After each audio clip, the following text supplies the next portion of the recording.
एक गांव में एक विद्वान पंडित रहते थे।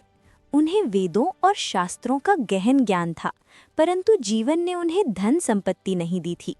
उनका घर एक छोटी सी झोपड़ी थी और जीवन यापन के लिए उन्हें भिक्षा पर निर्भर रहना पड़ता था। जो थोड़ा बहुत मिल जाता, उसी में वे संतोषपूर्वक जीवन बिताते थे। एक दिन पंडित जी पास के गांव में भिक्षा मांगने गए। उस दिन उनके वस्त्र बहुत पुराने, मैले और कई जगहों से फटे हुए थे। जब उन्होंने एक घर का द्वार खटखटाया तो भीतर से एक व्यक्ति बाहर आया। जैसे ही उसकी नज़र पंडित जी के फटे कपड़ों पर पड़ी, उसके मन में घृणा भर गई। बिना कुछ सोचे समझे उसने पंडित जी को अपमानित किया और धक्के देकर कहने लगा, ये गंदा पागल कहाँ से चला आया। अपमानित और दुखी मन से पंडित जी लौट पड़े। रास्ते में एक धनी व्यक्ति की नज़र उन पर पड़ी।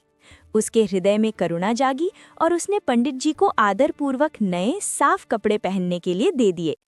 अगले दिन पंडित जी फिर उसी गांव में भिक्षा मांगने पहुंचे और उसी घर का द्वार खटखटाया।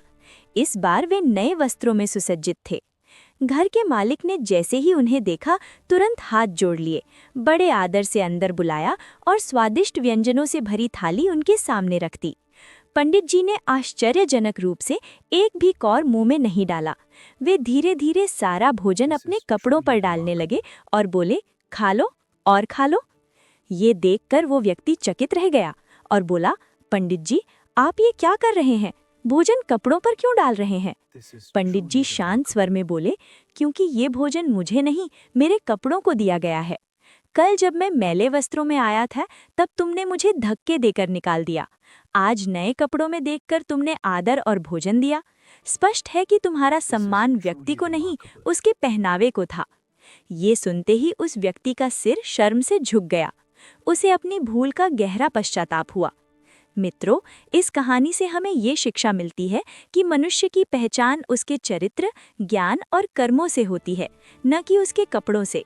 सुंदर वस्त्र और आभूषण किसी को महान नहीं बनाते, बल्कि अच्छे विचार और अच्छे कर्म ही सच्ची महानता का आधार होते हैं।